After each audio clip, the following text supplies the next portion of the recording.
ಇದು ಪಾಕಿಸ್ತಾನ ಸರ್ಕಾರ ಐತ್ರಿ ಕರ್ನಾಟಕದಾಗ ಇದ್ದಿದ್ದು. ಬರೀ ಜಮೀರ್ ಅಹ್ಮದ್ ಖಾನ್ ಕ್ಷೇತ್ರದಲ್ಲಿ ಸುಮಾರು 15-20 ಸಾವಿರ ಜನ ಬಂಗ್ಲಾಗಳದಾರ. ಇವರೆಲ್ಲ ಹೆಂಗೆ ಆರಿಸಿ ಬರ್ತಾರಂದ್ರೆ ಇದೇ ಕಾರಣದಿಂದ ಜುಮ್ಮಾ ಮಸೀದಿ ಒಳಗೆ ರಕ್ಷಾ ಕವಚದಾಗ ಇರ್ತಾರೋ, ಯಾರು ಹೊರಗೆ ಅಲ್ಲಿ ಯಾರು ಹೋಗೋ ಪರಿಸ್ಥಿತಿನೇ ಇಲ್ಲ. ಒಂದೊಂದು ಹಿಂಗಾಗ್ಬಿಟ್ಟ ಏರಿಯಾಗಳು, ನೀವು ಒಳಗೆ ಹೋದ್ರೆ ಹೊರಗೆ ಬರೋದೇ ಇಲ್ಲ. ಸಾಕ್ಷಿ ಸಮೇತ ಅವ್ರು ಸಿಕ್ಕೊಂಡ್ಬಿಟ್ಟು ಬಂದಿದ್ದಾರೆ ನೋಡಿ, ಲಕ್ಷಾಂತರ ಜನ ಇವತ್ತು ನೋಡ್ರಿ, ಪಶ್ಚಿಮ ಬಂಗಾಳ, ತಮಿಳುನಾಡು ಎಲ್ಲ ಕಡೆ ಈ SIR ಮಾಡ್ಲಿಕ್ಕತ್ತಾನ ಹಿಡಿದು ಇವರೆಲ್ಲ ತಾಯ್ಗಂಡ್ರು ದೇಶದ್ರೋಹಿಗಳು. ಈ ದೇಶದ ಅನ್ನ ತಿಂತಾರೆ. ಪಾಕಿಸ್ತಾನ ಬಾಂಗ್ಲಾದೇಶ ಪರವಾಗಿ ಇವತ್ತು ಇಲ್ಲಿ ಉಗ್ರ ಚಟುವಟಿಕೆಗಳಿಗೆ ಎಲ್ಲ ಸಪೋರ್ಟ್ ಮಾಡ್ತಾರೆ ರೋಹಿಂಗ್ಯಾಗಳು. ಇದು ನಮ್ಮ ದೇಶಕ್ಕೆ, ನಮ್ಮ ಸನಾತನ ಧರ್ಮಕ್ಕೆ ಭಾಳ ದೊಡ್ಡ ಕೂತಿದೆ. ಅದಕ್ಕೆ ಇವ್ರನ್ನ ಎಲ್ಲ ಕಡೆ ಎಲ್ಲೆಲ್ಲದಾರ ಇವ್ರನ್ನ ಹೊರಗೆ ಹಾಕೋದು ಕೆಲಸ ಆಗಲೇಬೇಕು. ಅದಕ್ಕೆ ಇವತ್ತು ಬೆಂಗಳೂರಿನಲ್ಲಿ ಬರೀ ಜಮೀರ್ ಅಹ್ಮದ್ ಖಾನ್ ಕ್ಷೇತ್ರದಲ್ಲಿ ಸುಮಾರು 15-20 ಸಾವಿರ ಜನ ಬಂಗ್ಲಾಗಳದಾರ.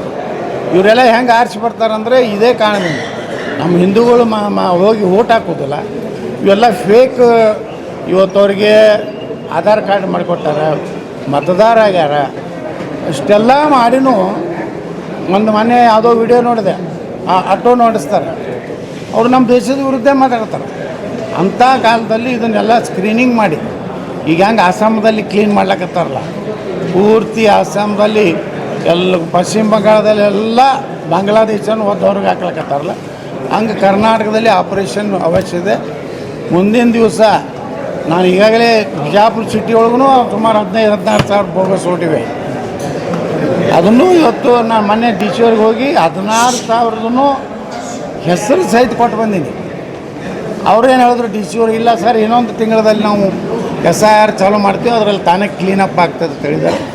ನಾ ಈ ಬಿಜಾಪುರ ನಾಗರಿಕರಿಗೂ ವಿನಂತಿ ಮಾಡ್ಕೊತೀನಿ, ನಿಮ್ಗೆ ಸಂಶಯಾಸ್ಪದ ಯಾವುದೇ ವ್ಯಕ್ತಿಗಳು ಮನೆ ಬಾಡಿಗೆಗೆ ಬಂದರೆ, ಅಲ್ಲಿ ಅಡ್ಡಾಡ್ತಾ ಇದ್ದರೆ, ಅವ್ರು ಯಾವುದಾದ್ರೂ ದೇಶ ವಿರೋಧಿ ಚಟುವಟಿಕೆ ಮಾಡ್ತಾಯಿದ್ರೆ, ನಮ್ಮ ದೇವಸ್ಥಾನಗಳ ಮೇಲೆ ಏನಾದರೂ ಅವರು ಮುಂದಿನ ದಿವಸಗಳಲ್ಲಿ ಪ್ಲ್ಯಾನ್ ಇಟ್ಟು, ಯಾಕಂದ್ರೆ ಮೊನ್ನೆ ಹೋದ ವರ್ಷ ನಮ್ಮ ಗಣಪತಿ ಸರ್ಕಲ್ನಲ್ಲಿ ಉದ್ದೇಶಪೂರ್ವಕ ಕಲ್ವಿಗೆ ಅಂಥದ್ದು ಮಾಡಿದ್ರು. ಈ ರೀತಿ ಏನದಾರ ಅದು ನಮ್ಮ ನಾಗರಿಕರು, ನಿಮ್ಗೆ ಧೈರ್ಯ ಇರಲಿಲ್ಲ ಅಂದರೂ ನಮ್ಮ ಏನು MLA ಆಫೀಸದು ವಾಟ್ಸಪ್ ಇದೆ, ವಾಟ್ಸಪ್ಪಿಗೆ ನೀವು ಎಲ್ಲೆಲ್ಲಿ ಸಮಸ್ಯೆ ಇರುವಂಥದ್ದು ಮಾಹಿತಿ ಕೊಟ್ಟರೆ ನಾವು ಅದನ್ನು ಸರಿಯಾದಂಥ ನಮ್ಮ ಪೊಲೀಸ್ ಇಲಾಖೆಗೆಲ್ಲ ತಿಳಿಸಿ ಅಂಥವ್ರನ್ನೆಲ್ಲ ಐಡೆಂಟಿಫಿಕೇಷನ್ ಮಾಡಿ ನಾವು ಹೊರಗೆ ಹಾಕಲೇಬೇಕು. ಹಾಕದೇ ಇದ್ದರೆ ಭಾರತ ಉಳಿಲಿಕ್ಕೆ ಸಾಧ್ಯ ಇಲ್ಲ. ಅಂಥ ಒಂದು ಭಯಾನಕ ಪರಿಸ್ಥಿತಿ ಇವತ್ತು ದಿಲ್ಲಿಯಲ್ಲಿ ನೋಡ್ತಾ ಇದ್ದೀವಿ, ಕಲ್ಕತ್ತಾದಲ್ಲಿ ನೋಡ್ತಾ ಇದ್ದೀವಿ, ಇವತ್ತು ಬಿಜಾಪುರನೂ ದೂರಿಲ್ಲ. ಅದಕ್ಕೆ ನಾವು ವಿನಂತಿ ಮಾಡ್ಕೊತೀವಿ. ಸರ್, ಬೆಂಗಳೂರಲ್ಲಿ ಬಾಂಗ್ಲಾ ವಲಸೆ ಹಿಂದೂ ಕಾರ್ಯಕರ್ತರನ್ನೇ ಅರೆಸ್ಟ್ ಮಾಡ್ಕೊಂಡು ಹೋಗಿದ್ದಾರೆ ಸರ್, ಹಿಂದೂ ಜಾಗರಣ ವೇದಿಕೆ. ಇದು ಪಾಕಿಸ್ತಾನ ಸರ್ಕಾರ ಐತ್ರಿ ಕರ್ನಾಟಕದಾಗ ಇದ್ದಿದ್ದು. ಅವ್ರಿಗೆ ಬರೀ ಅವರು ಅಟ್ಟೆ ಹುಟ್ಟಬೇಕಾಗ್ಯಾವ. ಆ ಜಾಗರಣ ವೇದಿಕೆದವ್ರು ಇದಕ್ಕೆ ನೋಡ್ರಿ, ಸುಮ್ಮನೆ ಕೇಸ್ ಹಾಕೋದು, ತೊಂದರೆ ಕೊಡೋದು ಸರ್ಕಾರದ ಒತ್ತಡದ ಮೇಲೆ. ಆ ಕೆಲಸ ಈ ಸರ್ಕಾರಕ್ಕೆ ಭಯ ಇದೆ. ಈಗ ಪಶ್ಚಿಮ ಬಂಗಾಳದಲ್ಲಿ ಹೆಂಗೆ ಮಮತಾ ಬ್ಯಾನರ್ಜಿ ಹುಚ್ಚಿಡ್ದಂಗೆ ಮಾಡಕತ್ತಾಳೆ ನೋಡ್ರಿ. ED ಅವ್ರ ಮ್ಯಾಗ ಅಟ್ಯಾಕ್ ಮಾಡೋದು, ಪೊಲೀಸರ ಮ್ಯಾಗ ಅಟ್ಯಾಕ್ ಮಾಡೋದು, ತಾನೇ ಓಡೋಗಿ ಫೈಲ್ ತೊಗೊಂಡು ಓಡೋಗೋದು, ಇವೆಲ್ಲ ಮಾಡಿ ದೇಶದ ಜನರೋಡ ಮೋಸ ಮಾಡ್ಲಕತ್ತಾರೆ ತಮ್ಮ ಮತದ ಸಲುವಾಗಿ. ಈಗ ಬಾಂಗ್ಲಾದಲ್ಲಿ ಏನು ನಮ್ಮ ಹಿಂದೂಗಳ ಒಂದು ಕೊಲೆ ಸುಡ್ಲಾಕತ್ತಾರೆ, ದಿನಾನೂ ಒಂದು ಹತ್ಯೆ ಆಗ್ಲಾಕತ್ತದ. ಬರೇ ಮಾಧ್ಯಮಗಳಲ್ಲಿ ಕಡಿಮೆ ಬರ್ತದೆ. ಆದರೆ ಇದನ್ನೆಲ್ಲ ನೋಡಿದ ಮ್ಯಾಗ ನಾವು ಜಾಗೃತಿ ಆಗದೇ ಇದ್ದರೆ, ಬಾಂಗ್ಲಾದೇಶಿಯವರು ರೋಹಿಂಗ್ಯಾಗಳಂದ್ರೆ ಇಡೀ ಜಗತ್ತಿನಾಗ ಅತ್ಯಂತ ನೀಚ ವರ್ಗದು.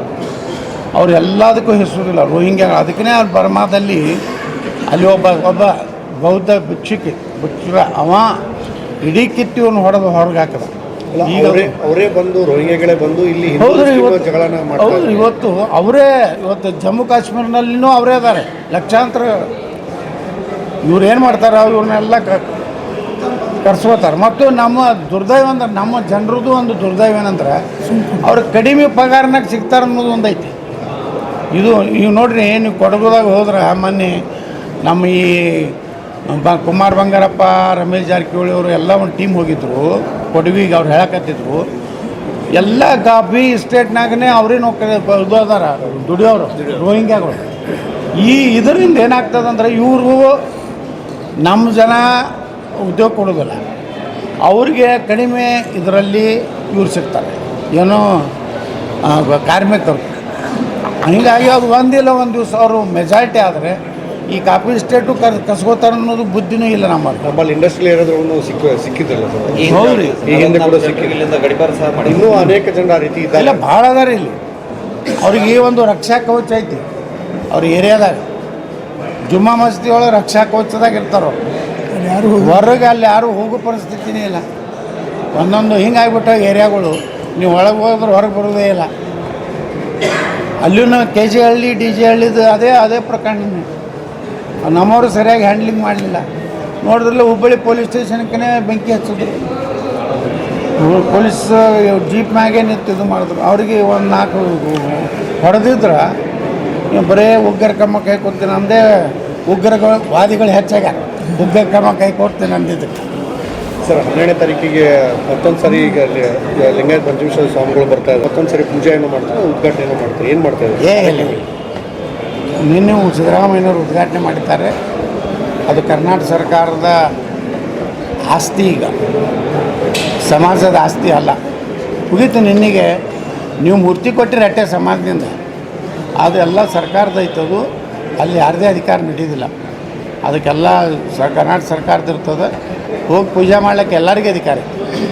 ಎಲ್ಲರೂ ಹೋಗ್ಬೋದು, ಪೂಜೆ ಮಾಡ್ಬೋದು, ಹಾರ ಹಾಕ್ಬೋದು ಎಲ್ಲ. ಈಗ ಬಸವಣ್ಣಗೆ ಹಾರ ಹಾಕೋದಿಲ್ಲ ರೀ, ನಾವು ಅಂಬೇಡ್ಕರ್ ಅವ್ರಿಗೆ ಹಾರ ಹಾಕೋದಿಲ್ಲ. ಅವ್ರ ಸ್ವಾಮಿಗಳು ಹೋಗಿ ಏನು ತಪ್ಪೇನು, ಉದ್ಘಾಟನೆ ಅನ್ನೋ ತಪ್ಪಿಲ್ಲ. 12ನೇ ತಾರೀಕು ಏನು ಸರ್ ಕಾರ್ಯಕ್ರಮ? ಹೋಗಿ ಹಾರ ಹಾಕಿ ನಮಸ್ಕಾರ ಮಾಡಿ ಬರ್ತಾರೆ ಅಷ್ಟೇ ರೀ. ಅಲ್ಲಿ ನಿನ್ನೆ ಗೈರಾಗಿದ್ರೆ ಬಂದಿದ್ದಿಲ್ಲ ಫಂಕ್ಷನ್ಗೆ. ಅವ್ರು ನೋವು ಐತಲ್ರಿ. ಅದೇ ಸಮುದಾಯದ ಮೇಲೆ ಲಾಠಿ ಪ್ರಹಾರ ಮಾಡಿದ್ದು ನೋವು ಇದೆ. ಮತ್ತು ಸಮುದಾಯದವರೆಲ್ಲ ಹೋಗಬೇಡತ್ತಂತವ್ರು ಭಾಳ ಜನ ಹೇಳ್ಯಾರ. ಅವ್ರ ಸಮುದಾಯ ಸಲುವಾಗಿ ಹೋರಾಟ ಮಾಡಕತ್ತಾರ ಕೊಡುಗಳು. ಅದು ಬರೀ ಕೇಸ್ ಹಾಕಿದ್ದಾರೆ. ಕೇಸ್ ಅಂತರೂ ಅವ್ರು ಮಾಮೂಲಿ ಬಿಡ್ರಿ. ಅವು ಏನು ಕೇಸ್ ಹಂಗೆ ಹಾಕ್ತಾರೆ. ನಮ್ಮನ್ನು ಹೆಂಗೋ ಹಾಕ್ಯಾರಲ್ಲ. ಇದು ವಾಪಸ್ ತಗೋದು ಕೇಳಬಾರ್ದು ನಾವು. ನ್ಯಾಯಾಂಗದಿಂದನೇ ಗೆದ್ದು ಬರಬೇಕು. ವಾಪಸ್ ತಗೋರಿ, ನಾ ಇನ್ನು ಮುಂದೆ ಜಗಳ ಆಡೋದಿಲ್ಲ, ನಾವು ಯಾವ ಹೋರಾಟ ಮಾಡೋದಿಲ್ಲ ಅಂದ್ರೆ ಮತ್ತೆ ಯಾಕೆ ಮಾಡಬೇಕು? ಮನ್ಯಾಗ ಕೊಂಡಿರ್ಬೇಕು ಆರಾಮ. Yes sir, thank you sir.